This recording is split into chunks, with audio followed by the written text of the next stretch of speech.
primer lugar, pues buenas tardes a todos y bienvenidos a esta jornada sobre retos y oportunidades en la integración de factores ambientales en el sector de la edificación, que organiza la Fundación Escuela de Edificación en colaboración con el Máster de Gestión de Proyecto y Construcción que hacemos también con el Colegio de Aparejadores y Arquitectos Técnicos de Madrid.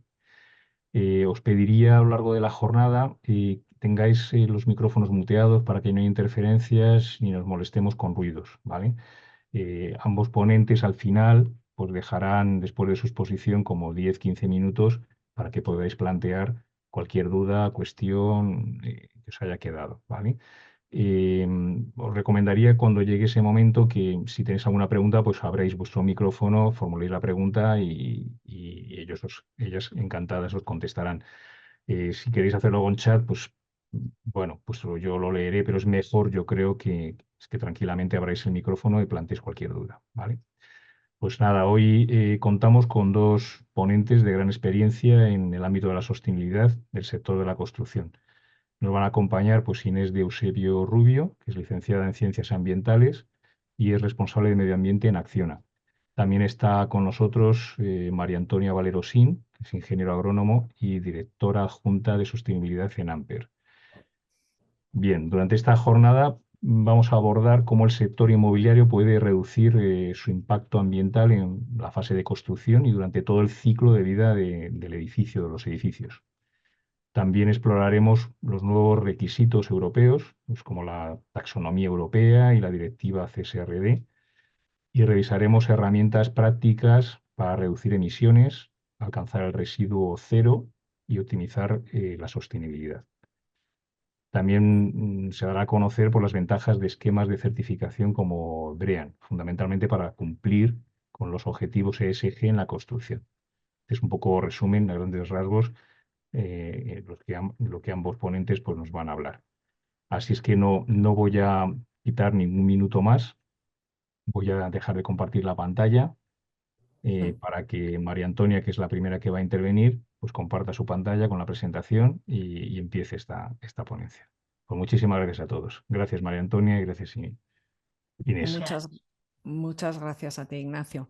Bueno, a mí me toca empezar quizá por la parte más árida, ¿no? Que es la parte que tiene que ver pues, con la taxonomía de actividades sostenibles de la Unión Europea y con la parte de CSRD, que son los requisitos que van a marcar luego los criterios que hay que tener en cuenta bueno, pues a nivel de edificación, lo vamos a centrar en edificación, para poder cumplir con todos estos requisitos que nos marcan estas normas, ¿no? Hemos intentado, como es un tema un poco árido, hemos intentado buscar un equilibrio bueno, que no sea ni muy rollo para aquellos que ya os sabéis la taxonomía, pero tampoco es excesivamente sencillo, ¿no? Entonces, primero vamos a poner un poco el contexto y qué es esto de los ESG, ¿no? Que ya sabéis que son las siglas de Environmental, Social and Governance, es decir, medio ambiente, o sea, temas ambientales, aspectos sociales y aspectos de gobernanza, ¿no? Vamos a empezar por poner un foco, perdonadme a aquellos que tengáis las ideas clarísimas, pero sí que me gustaría ver cómo hemos partido desde 1987, cuando sale por primera vez, se habla del concepto de desarrollo sostenible, que ya sabéis que es ese desarrollo que permite el desempeño de las generaciones actuales, pero sin comprometer el futuro desarrollo de las generaciones futuras, ¿no? Este concepto, que surge por primera vez en 1987 en el informe Brundtland, se retoma luego en la cumbre de Río, en donde ya empiezan a pasar muchas cosas a nivel de sostenibilidad. Se crea el Grupo de Naciones Unidas para la lucha contra el cambio climático, etcétera, y se emite la Declaración de Río con sus 27 principios, varios de los cuales recogen pues, la necesidad de combinar, ¿no? esa protección del medio ambiente con la protección de la sociedad y con el desarrollo económico. En esta línea y después de todas las celebraciones de estas cumbres, ¿no? que se realizaban y se realizan anualmente, llegamos a Río +20 en el 2012, nuevamente se celebra en Río y se llega a la conclusión de que se está yendo muy lento y que los objetivos que se están marcando la comunidad internacional no se están realmente alcanzando, ¿no? Entonces, los objetivos del milenio que se habían formulado para entonces son sustituidos por los objetivos de desarrollo sostenible que se recogen en lo que se llama la Agenda 2030 Y también en paralelo ese año se celebra la Cumbre de París, que acaba con el Acuerdo de París, que no vamos a entrar mucho en estos temas por no hacerlo muy largo. Y llega un momento que la comunidad internacional se da cuenta de que para poder alcanzar los ODS en el 2030 hay que movilizar a los mercados financieros y que hay que invertir en obras y en proyectos que colaboren al cumplimiento de esos objetivos de desarrollo sostenible. Entonces es aquí cuando se meten todos los reguladores. Fundamentalmente la Unión Europea ha adquirido una posición de liderazgo en todo lo que es definición de regulaciones y en el 2018 publica el Plan de Finanzas Sostenibles, ¿no? Del cual surgen los dos temas de los que vamos a hablar, ¿no? Que son la parte de taxonomía y la parte de la CSRD. El Plan de Acción de Finanzas Sostenibles tiene 3 categorías y un conjunto de hasta 10 acciones, me parece que son, está publicado, el que quiera más que tenga interés en entrar con más detalle lo puede consultar, pero básicamente en esas categorías hay una que es reorientar los movimientos de capital hacia una economía más sostenible, es decir, que el dinero se invierte y se gaste en proyectos que puedan ser considerados sostenibles, ¿no? Dentro de las acciones que establece este plan, uno es el establecimiento de una taxonomía de finanzas sostenibles, que ahora vemos un poco la necesidad y la importancia de ella. Hay otra parte que es incorporar la sostenibilidad en la gestión de riesgos. Los mercados financieros siempre han hecho un análisis de riesgos de sus inversiones y en un momento determinado se dan cuenta de que todo lo que está ocurriendo pues, a nivel de cambio climático y tal puede afectar a sus inversiones y por lo tanto también hay que tenerlo en cuenta. Y por último, también hay otra categoría que es fomentar la transparencia y dentro de ese fomentar la transparencia es donde entra la CSRD. Quieren mejorar las normas de divulgación y entonces bueno, pues sale esta directiva. ¿Vale? ¿Qué pasa con la taxonomía? La taxonomía al final lo que es una clasificación de actividades económicas que pueden considerarse sostenibles. ¿Por qué es necesario este tipo de este ejercicio de hacer esa clasificación de las actividades? Pues porque realmente cuando los inversores querían invertir en actividades empresariales que pudieran ser consideradas sostenibles, al final estaban expuestos pues, a lo que la empresa en cuestión quisiera decir. Ha habido muchos escándalos y eventos que han sido conocidos y públicos pues, de grandes empresas que decían que hacían cosas sostenibles y que realmente luego rascabas un poco y no era así. Entonces, en la búsqueda de esa clasificación que permita identificar claramente cuándo una actividad empresarial es sostenible, se hace esta clasificación. Hay que señalar que esta taxonomía es la taxonomía ambiental, porque está previsto que se haga una social que creo que está un poco parada, pero bueno, esta está focalizada en temas ambientales, actividades empresariales que sean sostenibles, en función de que colaboren a lo que la Unión Europea identificó como 6 objetivos ambientales, ¿no? Que son la mitigación y adaptación del cambio climático y luego lo que es pues, la gestión de los recursos hídricos y marinos, la economía circular, el control de la contaminación y la protección y conservación de la biodiversidad. Entonces, bueno, un poco la hoja de ruta ha sido, en el 2020 sale el primer reglamento de la Unión Europea, donde se establece un marco, ¿no?, para facilitar estas inversiones sostenibles. El siguiente hito es el reglamento delegado que sale en 2021, donde se recogen ya las actividades que van a ser consideradas sostenibles porque van a ayudar a mitigar el cambio climático o adaptar actividades empresariales que colaboran a la adaptación al cambio climático. Luego, en 2003, sale un reglamento delegado que modifica un poco el del 2021, bueno, un poco bastante, hace algunas matizaciones, si no estoy equivocada es donde se recoge el tema de la energía nuclear, que bueno, no sé si recordáis, pero hubo un cierto debate. Y luego ya en 2023 también salen, estos dos salen en paralelo, de hecho uno es el 85 y otro es el 86, las actividades que pueden colaborar a los otros 4 objetivos ambientales, ¿no?, de protección del agua y demás. Entonces, ¿qué nos dice la taxonomía? Pues al final la taxonomía, esa clasificación de actividades, lo que nos viene a decir es los requisitos que tiene que cumplir una actividad empresarial para poder ser considerada sostenible. Y trabaja con 2 conceptos básicos con alguna matización. Uno es la elegibilidad, es decir, una empresa es considerada elegible cuando está en la lista, porque al fin y al cabo esos reglamentos delegados lo que recogen, aparte de muchas disposiciones, bueno, pues de todo el contexto que tienen todos los documentos de la Unión Europea, lo que recogen es una lista de actividades que van a ayudarnos o que van a colaborar con el cumplimiento de esos objetivos, ¿no? Si lo que yo me dedico, si mi actividad empresarial está en la lista, quiere decir que yo soy elegible. ¿Vale?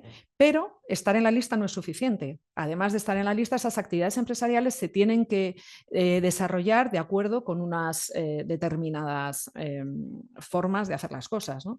Entonces, el siguiente paso es, una vez que yo estoy en la lista, tengo que ver si puedo alinear, si realmente voy a estar alineado, que es el quid de la cuestión. O sea, una actividad no es sostenible si no está alineada. Puede ser elegible y no estar alineada, porque no estamos haciendo bien las cosas.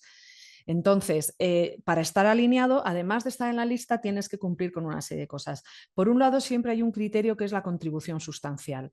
Es decir, luego lo vamos a ver un poquito más en detalle para el caso que os interesa a vosotros, que es más la edificación, ¿no?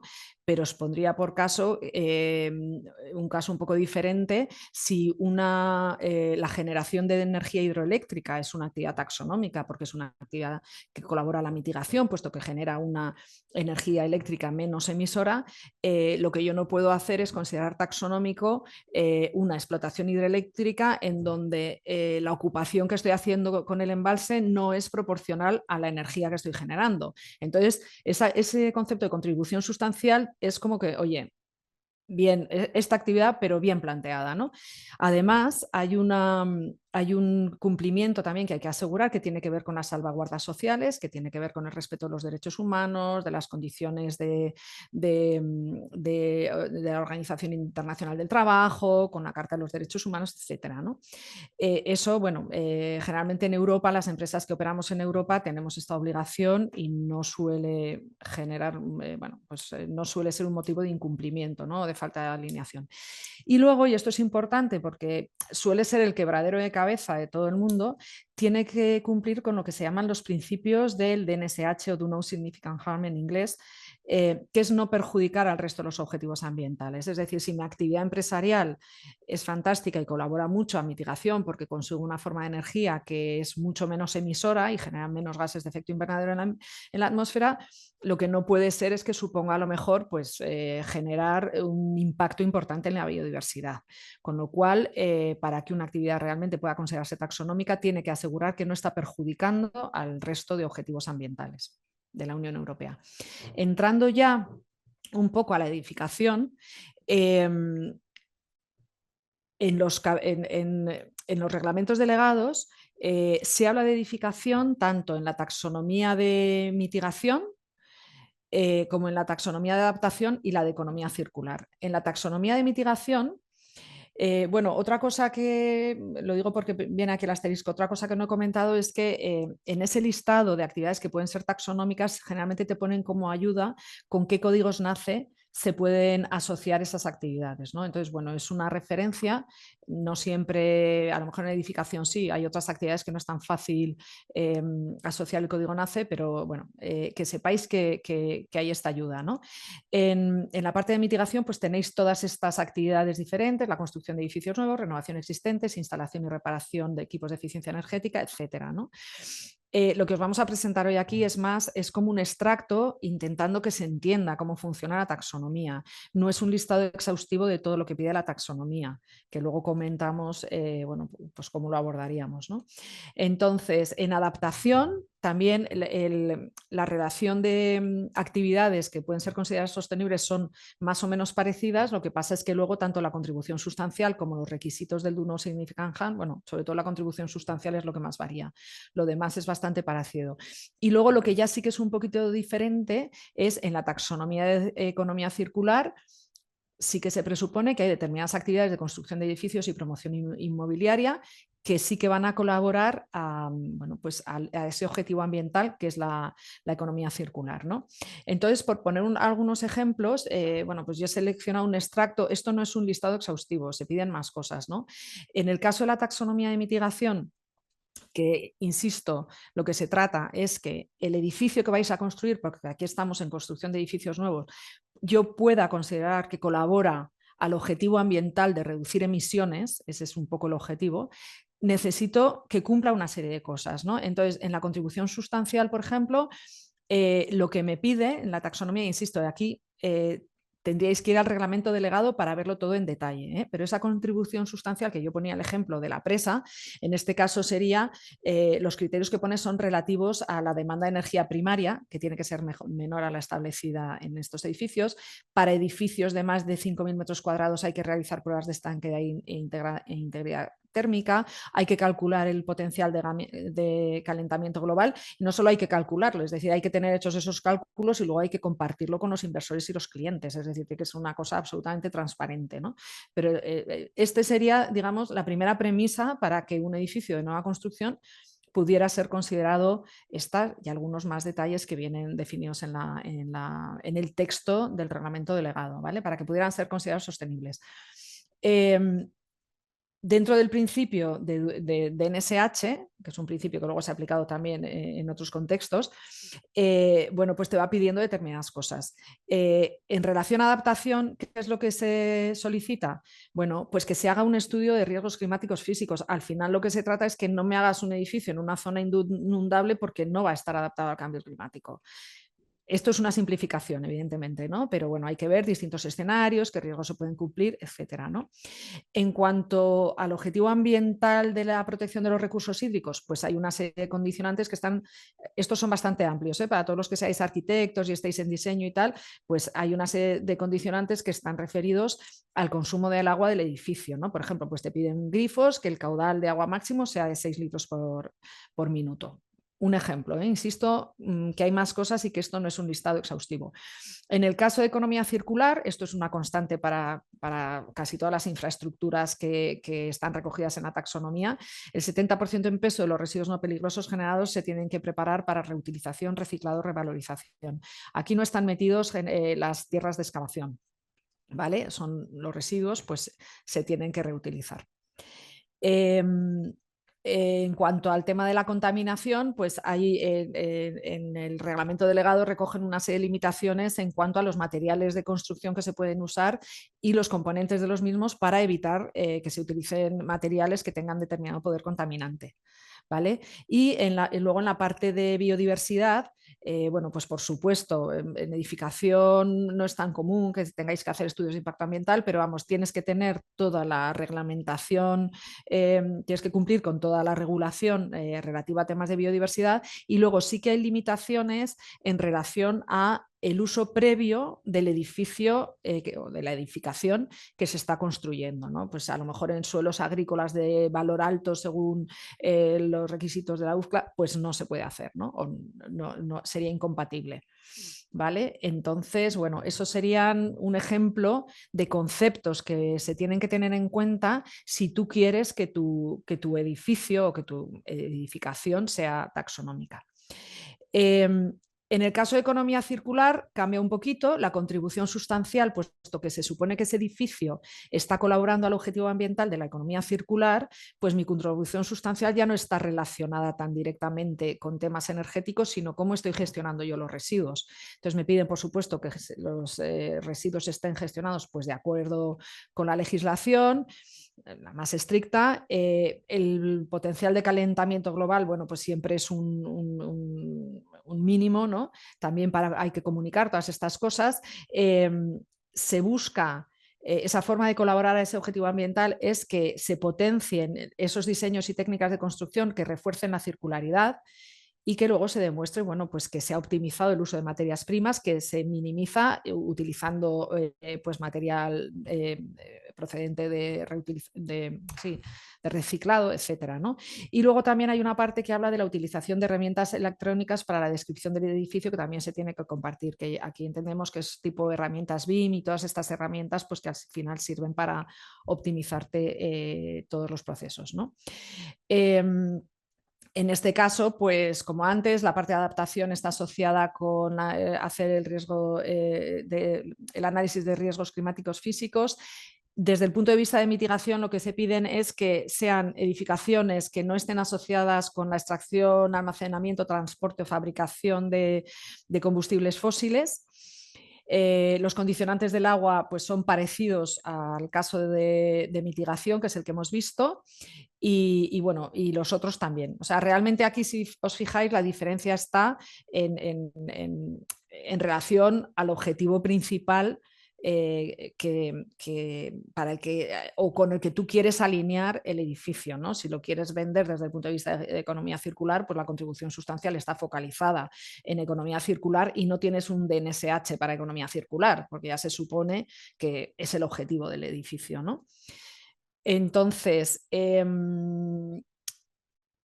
todo lo que hemos hablado anteriormente, todo lo que os he contado, os va a condicionar bastante. Es un tema que ya luego yo creo que va a tocar más Inés, porque ya desde fase de diseño pues habrá que tener en cuenta estas cosas si queréis bueno, pues, diseñar y construir un edificio que pueda ser considerado como que es taxonómico, ¿no? La otra pata, cuando hablábamos al principio del plan de finanzas sostenibles, se hablaba, os acordáis que había una categoría que era de transparencia y eso es lo que nos da lugar a la publicación de la nueva directiva de reporte de datos de sostenibilidad, ¿no? Entonces, hay bastantes novedades al respecto. Primero decir que un poco ha cambiado totalmente el perímetro de aplicación, es decir, realmente la CSRD lo que hace es actualizar y modificar unas directivas existentes.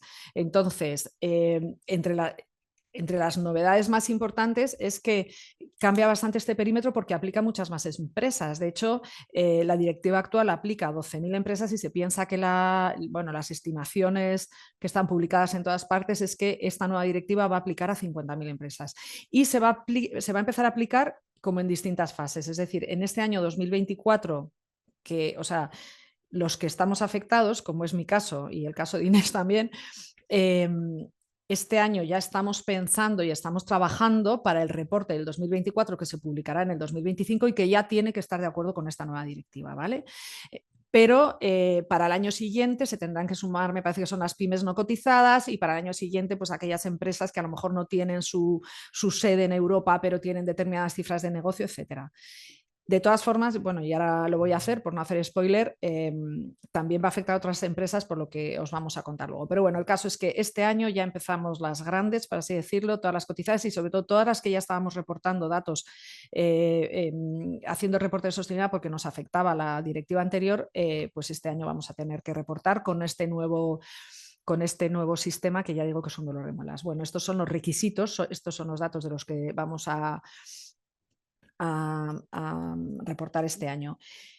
Algunas cosas distintas. Bueno, lo que decía antes, responde al plan de finanzas sostenibles en la parte de refuerzo de la divulgación y elaboración de reglas contables para fomentar la transparencia, que es un tema muy importante. El documento que se va a elaborar, siempre los que hayáis tenido curiosidad o estéis en esto, pues habréis visto las memorias de sostenibilidad de todas las empresas. Bueno, pues era una memoria, las memorias de sostenibilidad hasta la fecha son documentos en donde las empresas dan unos indicadores de sostenibilidad, generalmente eran los indicadores GRI, y además aprovechan para contar pues todo lo que hacen bien, ¿no? Que bueno, pues es una ocasión. Ahora mismo el documento no va a elaborar tiene el nombre de estado de sostenibilidad, así está traducido al menos en las normas que ahora vamos a comentar de la directiva, y tiene que formar parte integrante del informe de gestión de la empresa. Es una de las novedades. Otra novedad muy importante es que hace mucho hincapié en que las empresas debemos focalizar los datos que estamos compartiendo y los datos que estamos reportando en aquellos asuntos que sean realmente relevantes. Si para mí el consumo de agua no es relevante, no voy a llenar páginas y páginas de mi memoria de sostenibilidad o de mi reporte del estado de sostenibilidad con datos pues, que realmente para los grupos inversores no van a ser relevantes, ¿no? Entonces, lo que hace la directiva te obliga o te pide que hagas un estudio de doble materialidad para identificar cuáles son tus asuntos materiales, que son los que van a focalizar ese reporte. Y en ese asunto y en ese análisis de doble materialidad, la doble materialidad al final es tener en cuenta no solo los impactos que genera mi empresa durante el desempeño de mi actividad empresarial en el entorno que me rodea, en la sociedad, en el medio ambiente, etcétera, sino qué cuestiones de sostenibilidad me pueden afectar a mí y pueden tener repercusiones financieras, pues a efectos de que me pongan multas, a efectos de prestigio o bueno, pues de estar metido de tener problemas, que me generen problemas, por supuesto los riesgos ambientales que me pueden generar un desembolso económico, etcétera, ¿no? Y además en este análisis de doble materialidad no solo me tengo que centrar en lo que me pasa a mí o en lo que yo estoy provocando en los demás, sino que también tengo que tener en cuenta mi cadena de valor. Mi cadena de valor a lo mejor muy probablemente no va a ser una gran empresa que esté sometida al reporte. Mi cadena de valor a lo mejor es una empresa más pequeña de quien yo voy a tener que recopilar información, ¿no? En este primer año de aplicación hay un cierto, bueno, más tolerancia, ¿no?, a que no se tenga acceso a toda la información, pero desde luego la directiva establece claramente que luego vamos a ver además un ejemplo concreto. Total, que hay que focalizar el esfuerzo en los asuntos que son materiales para la empresa desde la perspectiva de la doble materialidad y teniendo en cuenta la cadena de valor, ¿vale? Otro tema importante es obligado reportar el grado de elegibilidad y alineamiento con la taxonomía de actividades sostenibles. Todo eso que hemos estado diciendo antes. Si alguno de vosotros tiene una empresa que se dedica a construir edificios y solo la mitad de los edificios los puede encajar en la taxonomía, pues a la hora de reportar dirá, pues yo solamente tengo el 50% de mis proyectos, de mi cifra de negocio o de mi CAPEX o de mi OPEX, que son, digamos, los tres indicadores financieros que se utilizan para reportar los datos de la taxonomía. Aquí quiero hacer una cuña también. Es muy importante aquellos de vosotros que a lo mejor estéis trabajando con la taxonomía y que queráis realmente hacer que vuestra actividad empresarial sea taxonómica, recopilar todas las evidencias, o sea, ser muy conscientes de qué es lo que se os está pidiendo y tener las evidencias y los procesos necesarios para la recopilación de esas evidencias, ¿no? No sé, eso todo lo vemos un poquito más tarde también, pero bueno. Otra novedad que tiene la directiva, y esta es una de las más relevantes y tiene mucho que ver con los mercados financieros también, es que la presentación de la información, esos indicadores que una vez que yo he identificado mis asuntos materiales me va a pedir, me piden expresamente y me dicen, me tienes que contar, me tienes que dar este dato. Bueno, pues ese dato ya va a ser exactamente igual para todas las empresas de la Unión Europea, ¿no? Entonces, se han elaborado lo que se llama, bueno, las NEIS son las siglas en español, que son las Normas Europeas de Información de Sostenibilidad, y todo el mundo va a tener que reportar bajo las mismas indicadores. Nadie se va a poder salir.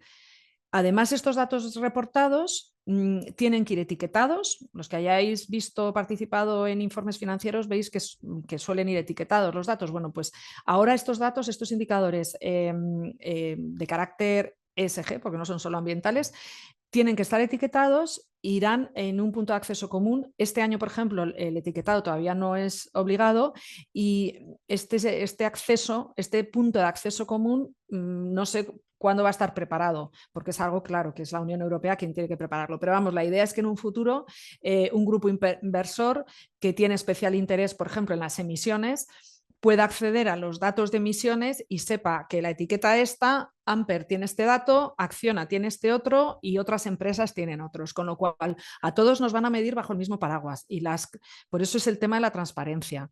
Nos vamos a tener que retratar.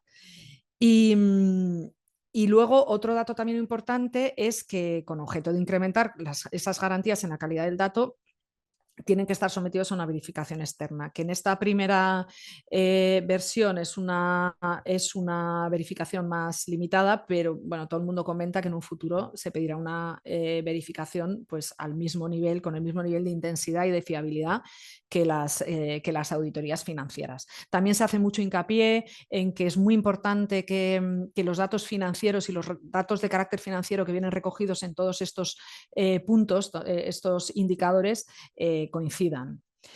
Bueno, aquí es también un poco la historia de la directiva. Se publicó en 2022.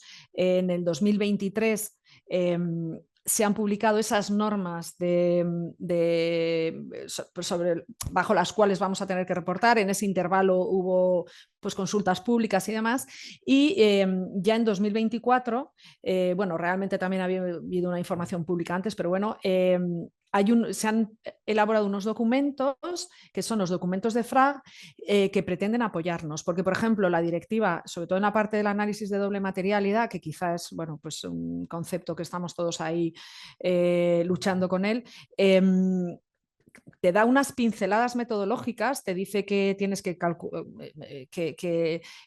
identificar tus impactos, riesgos y oportunidades, la traducción lo llama incidencias, pero bueno, y te dice, pero y a la hora de valorarlos te habla pues que tienes que tener en cuenta la magnitud, el alcance, la reversibilidad y por tanto la severidad y luego la probabilidad de correr. Te dice muchas cosas, pero realmente no te cierra una metodología, ¿no? Entonces, bueno, pues hay una serie de documentos elaborados por EFRAG donde te ayudan, no son oficiales. Yo cuando quiero que quede claro por qué estamos haciendo algo así en el reporte de sostenibilidad, siempre voy a lo que dice el reglamento delegado, no a lo que dicen los documentos del EFRAG, que dan muchas pistas, pero al final no dejan de venderse como si fuera un apoyo. Es un apoyo muy interesante y además, bueno, los auditores, todo el mundo se está basando en estos documentos, ¿no?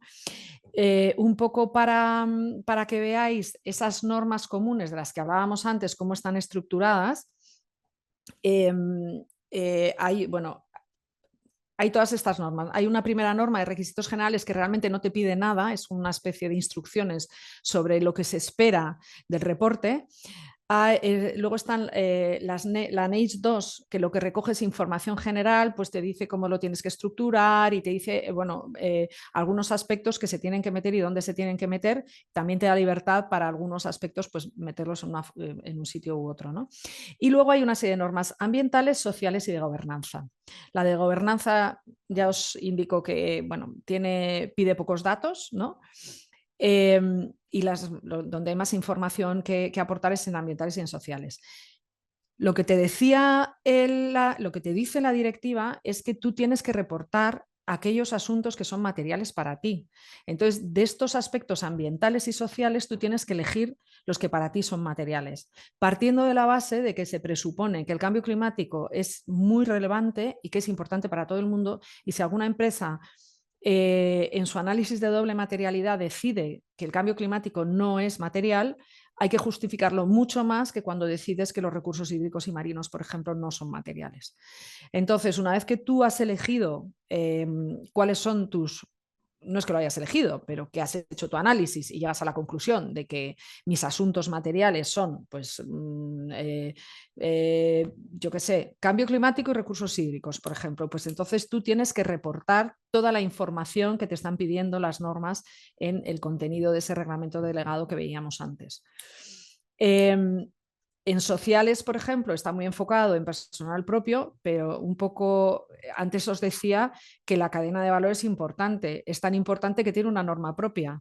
Lo que hay que reportar en la NEIS S1 de personal propio hay que reportarlo exactamente igual en la cadena de valor si es relevante para ti lo que pueda pasar en la cadena de valor, con todos los inconvenientes que tiene a lo mejor conseguir información de número de empleados, de brecha salarial, de en fin, un montón de datos que nos están pidiendo en personal propio y que luego también te piden en cadena de valor si acaso, ¿no? Luego hay otras dos normas que están basadas que están enfocadas a colectivos afectados y a consumidores y usuarios finales, ¿no? Estas normas, bueno, como es el primer año, esperaremos, si volvemos a hablar dentro de unos meses, pues a lo mejor tendremos más experiencia acerca de cómo de convincentes hemos sido con nuestros estudios de doble materialidad y qué es lo que nos piden. Comparto una preocupación quizá y es que esta verificación necesaria sobre algunos documentos cuya metodología no está clara y que pueden admitir distintas interpretaciones, pues yo creo que este año va a ser un poco, yo la espero al menos con mucha expectativa, sobre todo teniendo experiencia, y eso Inés lo sabe también, de los primeros años cuando se auditaba la taxonomía, donde había criterios muy diferentes entre equipos auditores, incluso de la misma empresa en distintas ciudades europeas. Entonces, bueno, pues a mí es una de las cosas que me preocupa preocupa, bueno, que me preocupa, que espero con expectación. Estos son los documentos que sirven de apoyo de FRAG. FRAG es quien ha elaborado bueno, pues todos los indicadores que se piden y ha desarrollado también estas guías que pretenden ayudar a cómo implementar todas esas normas en nuestra empresa. Hay una que está basada en el análisis de materialidad, otra en la cadena de valor y otra es la lista de los SRS Data Points. Bueno, yo no me quería alargar mucho porque, no sé, a lo mejor a algunos de vosotros os interesa mucho y si no es un poco rollo, pero bueno, sí que es verdad que se ha hecho el ejercicio también de todos los requisitos que se piden en las NEIs se han hecho en un Excel donde se ha indicado la etiqueta, la norma a la que pertenecen, la parte de la norma, etcétera, pretendiendo facilitar. A lo mejor algunos de vosotros habéis oído mucho que es que hay que reportar 1000 y pico data points. Bueno, eso yo creo que se dijo mucho al principio, realmente no es así, realmente tienes que ir a los materiales, incluso dentro de los materiales hay algunos que no son de aplicación. También es verdad que si tu empresa tiene algún dato relevante que reportar y que no está incluido en los requisitos de la norma, también lo puedes y lo debes reportar, que es lo que llaman entity specific. Y bueno, y esto es lo que yo os iba a contar. No sé, dejo de compartir. Sí, Inés, ¿ibas tú? tomo la palabra. Venga, te paso la palabra, Inés, suerte. Gracias. Vale, voy a compartir primero la pantalla y Perdona porque veo que me he pasado un poco de tiempo, como no estaba pasa nada. viendo.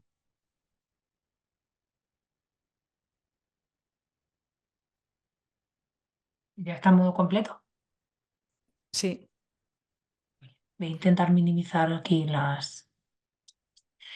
Bueno, pues a partir de aquí el contenido está centrado más de una manera práctica en cómo abordar desde diferentes puntos de vista, tanto pues, lo que ha comentado María Antonia de alineamiento con la taxonomía, cómo podemos colaborar en la transparencia que indicaba y luego pues, para la cadena de valor aportar bueno, pues ciertas herramientas, ¿no? que pueden colaborar también a la transparencia a la suma de datos, ¿no? que tiene que hacer las compañías. Primero, unos datos del sector.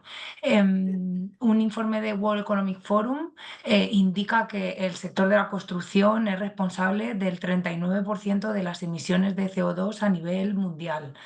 No solo podemos dar datos negativos, ¿no? que nos ponen un poco preaviso de que vamos a estar en el foco.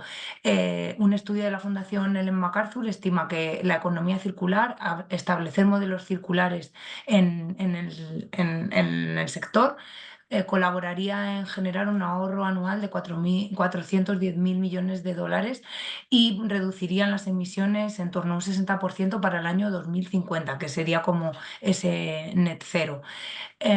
Asimismo, la reutilización de materiales de construcción puede ahorrar hasta un 90% de consumos energéticos y reducir emisiones de gas de efecto invernadero en torno a un 70%. Esto según informes de la Comisión Europea. Informes de CDP, del Carbon Disclosure Project, recientes, pero basados en datos del sector de 2021, muestran que las concentraciones de gases de efecto invernadero continúan aumentando. Se concluye que se necesitan muchísimas acciones para mitigar el cambio climático. Implica limitar y reducir muchísimo las emisiones a la atmósfera a niveles muy inferiores a los actuales. En este gráfico podéis ver cómo se distribuyen en alcance 1, 2 y 3 las emisiones de diferentes sectores y si veis el sector de la construcción, su mayoría se encuentran en emisiones de alcance 3, emisiones indirectas, que si entendéis un poco conceptualmente, entiendo que sí, ¿cuáles serían? Pues alcance 1 y 2 serían emisiones directas de la ejecución de los proyectos. Alcance 2 es indirectas, pero de los consumos energéticos del contexto del proyecto, y alcance 3 sería todo lo demás, aguas arriba y aguas abajo durante la fase de ejecución, es decir, todo lo que yo necesito de transporte y todo lo que yo genero en la fase pues luego sería durante la fase de uso o el fin de la vida útil del el proyecto de construcción. Aquí enfoco solo en datos del sector, no estamos enfocando a nivel edificación. Luego sí, luego daremos un dato. En este mismo informe de CDP, las emisiones del sector de la construcción, que como veíais, las más relevantes son de alcance 3, están distribuidas en fase de uso del proyecto. En edificación sería de los inmuebles y por compra de los materiales y servicios asociados a la ejecución de esos proyectos. En las conclusiones de este informe de CDP se indica que se deben hacer esfuerzos en el seguimiento y medición de los materiales de construcción. Para las promotoras se hace necesario centrarse en la cuantificación de las emisiones relativas a materiales, que serían hormigón y acero principalmente, y en las constructoras se establece una necesidad de conocer emisiones asociadas a la fabricación de esos materiales. Entonces, al final, el foco lo pone todo el tiempo a nivel de cadena de valor en la misma categoría. ¿Vale? Y lo que decía, por no centrar solo sectores construcción a nivel global, aporto bueno, pues este dato como característico de la edificación de un informe del IPCC, que dice que el 6% de las emisiones de CO2 equivalente provienen de la edificación. Para datos de residuos, por hablar de otro de los impactos más relevantes del sector, según el clúster de la edificación, la construcción es el primer sector en generación de residuos en Europa y España encabeza la lista con casi un 30% del total de residuos generados. Estos son en base a indicadores que se recogen en los institutos de estadística, aglutinan toda la información a nivel europeo y, bueno, pues se pone de manifiesto que nosotros colaboramos bastante. En el Ministerio, desde la plataforma ESIR, que da información de gestión de residuos, más del 30% de los residuos totales del país provienen del sector de la construcción, siendo este el sector productivo que mayor volumen genera. Hay una tasa de valorización que no llega al 50%, entendiendo como valorización los residuos que no terminan en vertedero.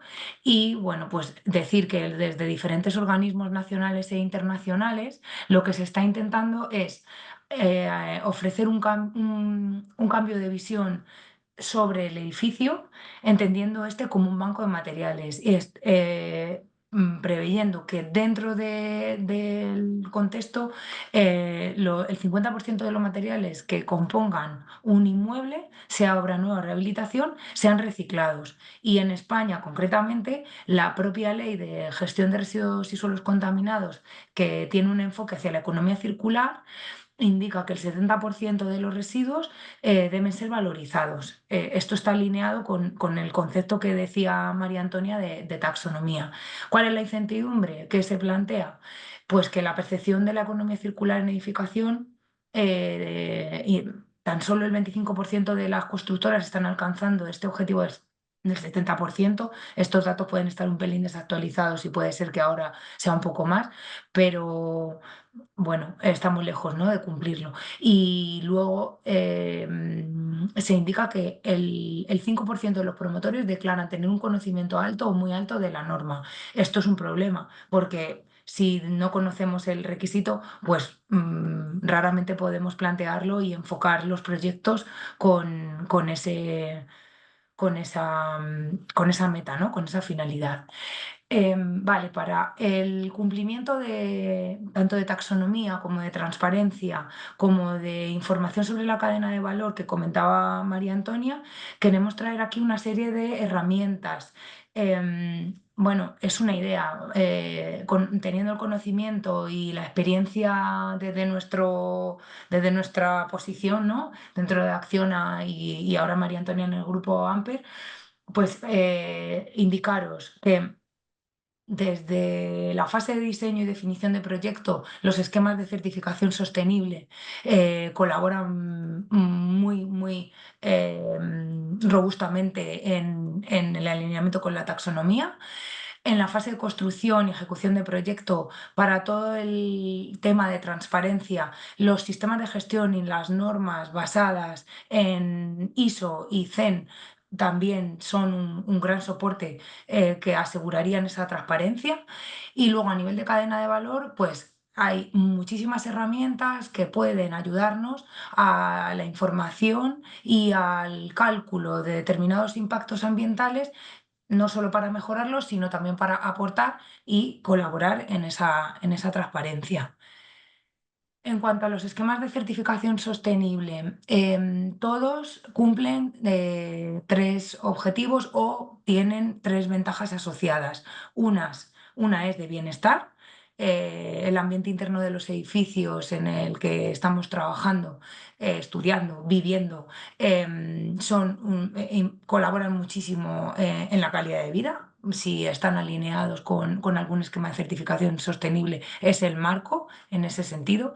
Luego, las certificaciones sostenibles suponen importantes beneficios económicos para los usuarios y para los propietarios. A nivel de usuario, por ejemplo, centrándonos en BREEAM, el consumo energético es entre un 50 y un 70% menor. El consumo de agua disminuye hasta un 40% y se alcanza una reducción en gastos de funcionamiento y mantenimiento casi del 10%.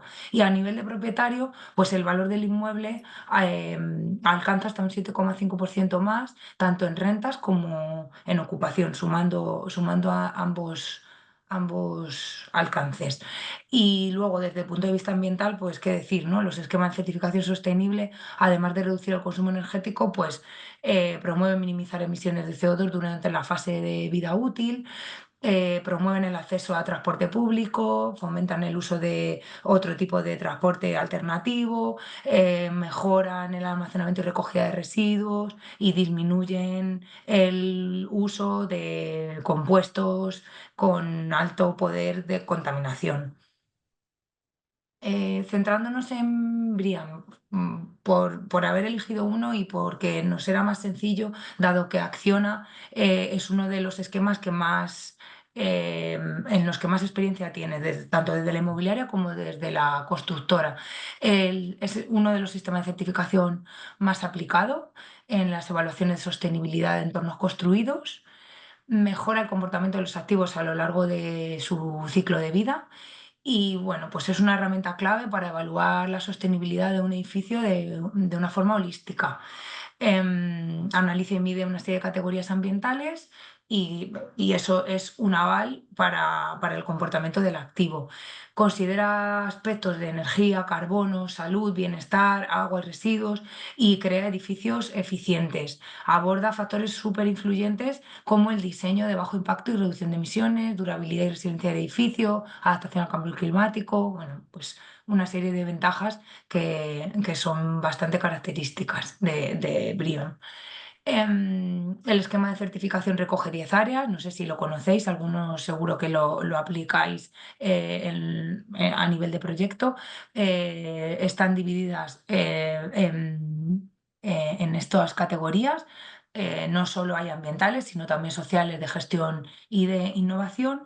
Y enmarcándonos en el esquema de mitigación que mostraba María Antonia, hemos querido compartir con vosotros la parte de construcción de edificios nuevos, renovación de edificios existentes y de adquisición y propiedad de edificios, cómo BREEAM se alinea con la taxonomía y es una buena herramienta para, bueno, pues para dar evidencia de no solo de la elegibilidad, que simplemente por categoría ya estaría, sino en ese alineamiento que mencionaba María Antonia. BREEAM se compromete con la taxonomía alineando estos esquemas, el de mitigación de cambio climático y de adaptación. No hay un informe, o al menos yo no lo he consultado, para el alineamiento con el esquema de economía circular, pero en este mapeo se muestra cómo estos dos se encuentran alineados casi en un 85% con los requisitos de taxonomía, ¿vale? Garantiza así que los edificios certificados pues, sean sostenibles y cumplan con la normativa europea, proporcionando que el objeto un poco de todo esto es que haya confianza a nivel de inversión. Este informe, que si lo queréis consultar, he dejado aquí la fuente, BREEAM y la taxonomía europea, lo que establece es cómo dentro de los requisitos de BREEAM se cumplirían aquellos criterios de taxonomía para estar alineados, ¿vale? En el de mitigación exactamente dice lo que establece la directiva, ¿no? Sobre la taxonomía, que la demanda de energía primaria sea al menos un 10% inferior. Es directamente el Lo requisito. mismo. Sí. En cuanto a... espera, que lo veo un poco pequeño. En cuanto a adaptación al cambio climático, lo que comentaba María Antonia, es cierto que debe ser no debe ser, es uno de los requisitos que está parcialmente alineado o no alineado, y en ese sentido las empresas tendrán que hacer esos análisis de riesgo climático físico para aportar evidencias, pero el resto van encontrando criterios del esquema totalmente en paralelo al propio requisito de taxonomía.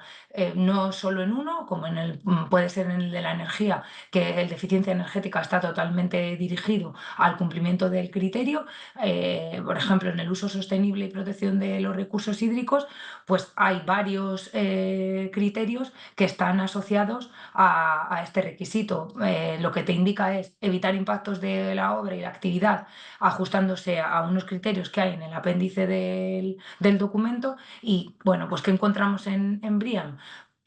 Requisitos de prácticas de construcción responsable específicos para preservar la calidad del agua, una identificación de impactos en zona de obras y implantar metodología que lo controle o minimice o elimine, y una monitorización pues, para hacer un seguimiento en calidad del agua. El informe es muy detallado, os animo a que lo consultéis para, bueno, pues para asegurar que estos esquemas son un apoyo bastante importante. En la fase de ejecución y sobre todo que aporten solidez en la transparencia. Se publicó en enero de este año un informe de UNE en el que bueno, el objetivo que tiene la organización es ayudar a las organizaciones a cumplir con las obligaciones de reporte. Directamente este informe te esclarece cómo las normas UNE ISO, bueno, CEN del catálogo del ámbito europeo y de internacional, son un garante de los requisitos que nos pide los NEIS para el reporte, ¿vale?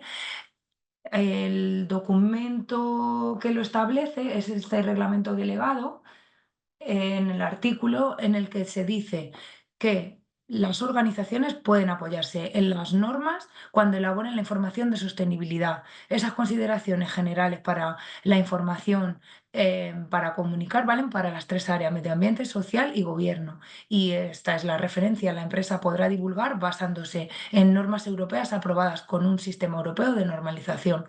Pues nada, todo aquello que podáis basar en una norma ISO o CEN, pues será garante.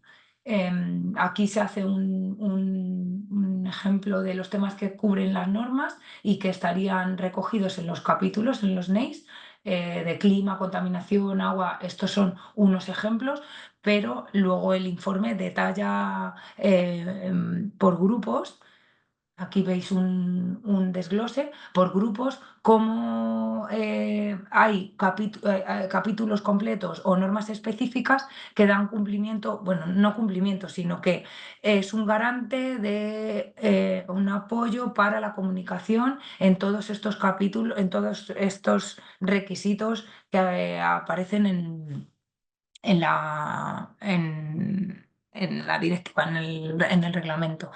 Em, bueno, por no entrar en detalle en cada uno de ellos, pero sí reforzar de aplicación transversal un sistema de gestión ambiental de una empresa, de una constructora, es un marco fundamental. Nosotros en Acciona hemos basado mucho de los requisitos en que tenemos implantado un sistema de gestión y que hay muchas garantías que, bueno, pues que nos ayudarían al reporte y a la garantía, ¿no?, que se necesita. Bueno, aquí tenéis un detalle. Hay normas para la adaptación al cambio climático de referencia, eficiencia energética, para el uso del agua. Lo que comentaba María Antonia, en aquellos aspectos que sean materiales, la empresa seguramente pueda focalizar en utilizar estas normas de referencia. Pues si mis procesos tienen mucha relevancia en cuanto a gestión de la energía, es probable que la empresa tenga como material la eficiencia energética y que tenga un sistema basado en la norma 50.001. Pues es una herramienta básica. En cuanto a cadena de valor, hay muchísimas herramientas. Elegir una, mencionar una concretamente, tampoco lo veíamos muy adecuado. En cuanto a huella de carbono, hay calculadoras comerciales y luego la mayoría de las organizaciones y de las empresas están adoptando metodologías internas para el cálculo. En esa cadena de valor que decía María Antonia, es muy necesario aportar información de todos los materiales o todos los procesos que, pues lo diré, em, que tienen impacto en cuanto a emisiones. No solo la huella de carbono es importante, al final eso solo mide en términos de gases de efecto invernadero, sobre todo de CO2, y hay otras herramientas que permiten la estimación de otros impactos ambientales. Como veíamos, son relevantes no solo el cambio climático, también la economía circular, la contaminación, la preservación de la biodiversidad, y los análisis de ciclo de vida permiten tener no estimaciones, sino mediciones cuantitativas y cualitativas de otros tipos de impacto. Hay muchas herramientas en el mercado. Aquí hay 3 de ellas: OneClick, Gavis y Mapro. Tienen bases de datos muy potentes y permiten hacer unos análisis muy detallados de los impactos ambientales, tanto a nivel de producto como de proceso. El paso siguiente podría ser conseguir una certificación del producto, una declaración ambiental de producto, o bueno, propia. Aporta muchísimo valor porque es el detalle de un material concreto, pero bueno, hay muchos informes en los que se apoyan directamente en EPDs sectoriales. Y a nivel de circularidad, pues herramientas de codiseño, de cálculo de residuo cero, de evaluación de porcentajes de reutilización o de reciclabilidad, aportan muchísima información, tanto cualitativa como cuantitativa. Para mí, centrar las empresas de la cadena de valor, análisis basados en análisis ciclo de vida, creo que es bueno, pues lo que más puede ofrecer.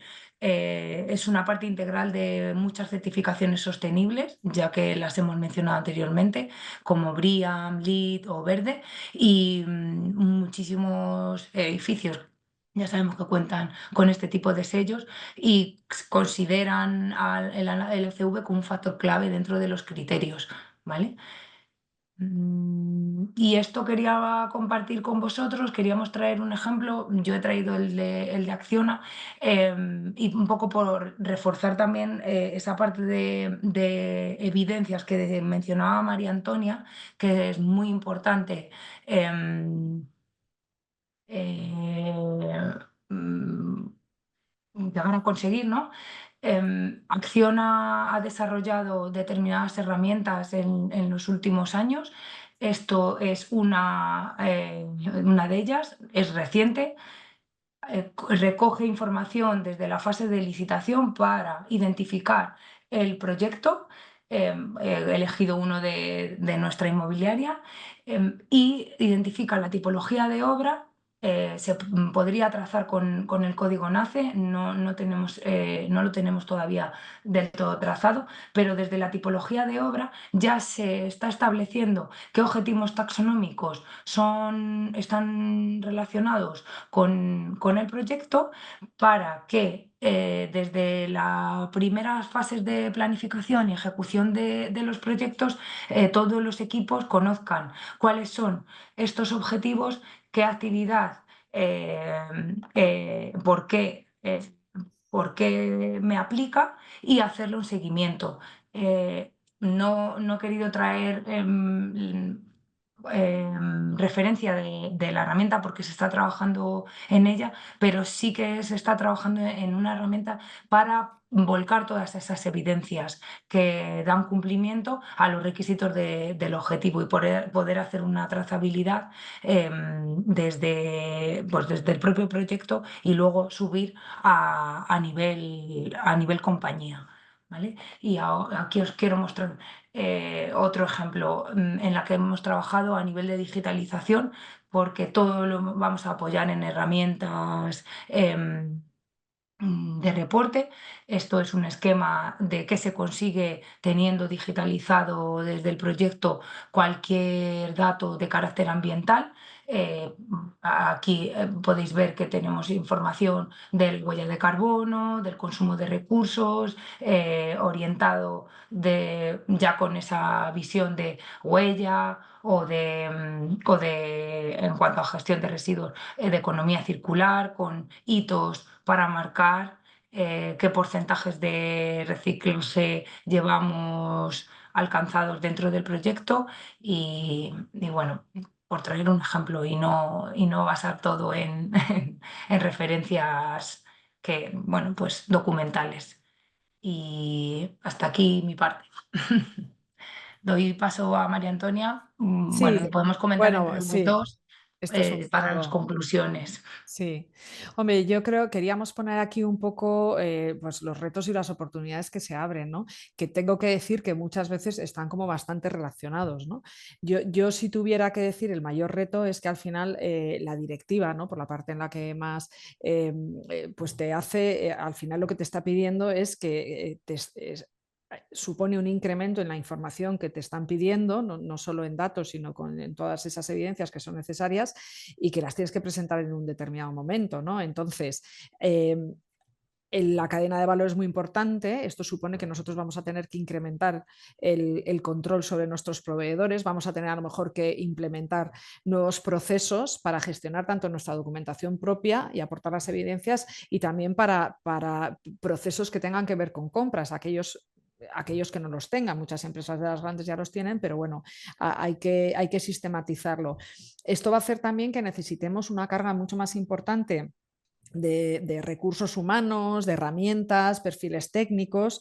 Hay como mucha burocracia interna, ¿no? Se tiene que implicar además toda la compañía, pero sobre todo pues en la parte más de sostenibilidad pues se van a necesitar muchos cambios, ¿no? Herramientas, procesos y demás.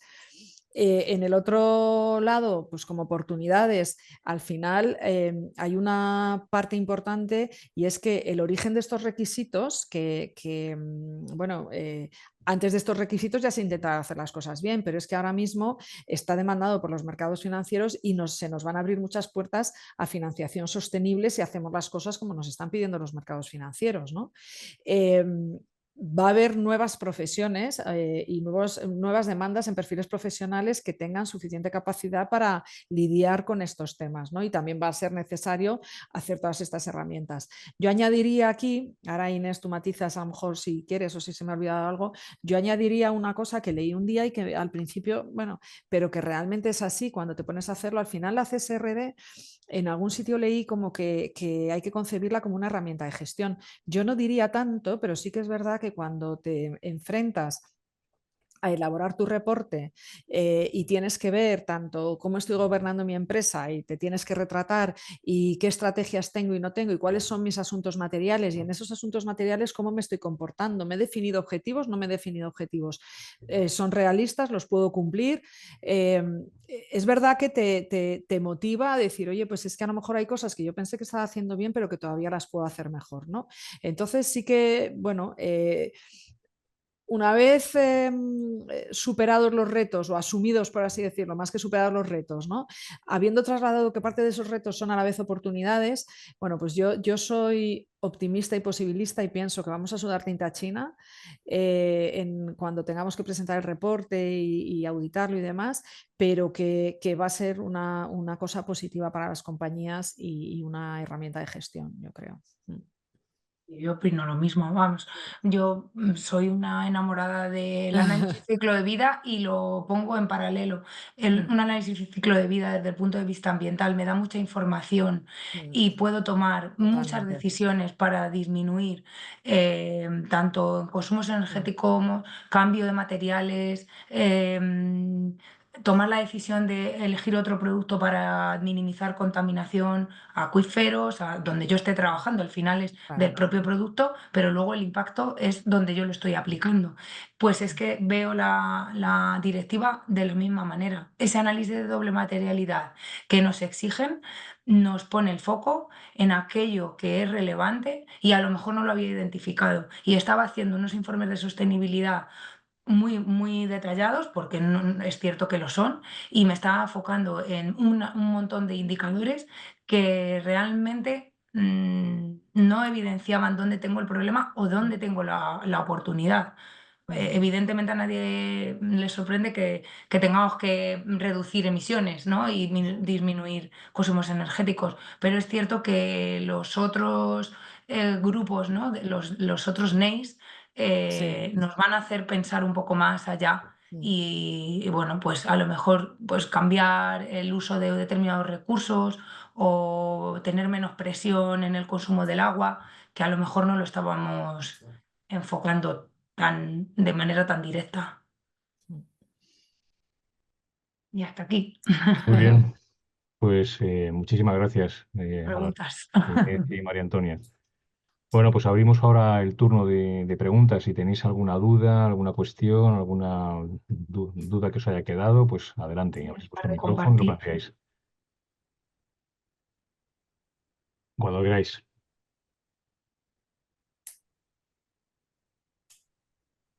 Hay preguntas.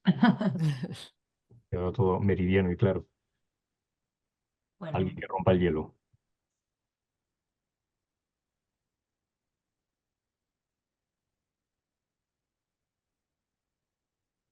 Algo que os afecte personalmente a vuestra actividad profesional, donde sí, estéis, porque lo que constructora, le promotora, trasladábamos a diseño. Ignacio es que tampoco sabíamos de qué empresa había mostrado interés la jornada y no sabemos muy bien cuáles son los O ámbitos si alguno estáis profesionales. ya aplicando todos estos procesos, los estáis incorporando y cuáles son los reportes y los beneficios que estáis encontrando. No lo sé. Algo de este tipo.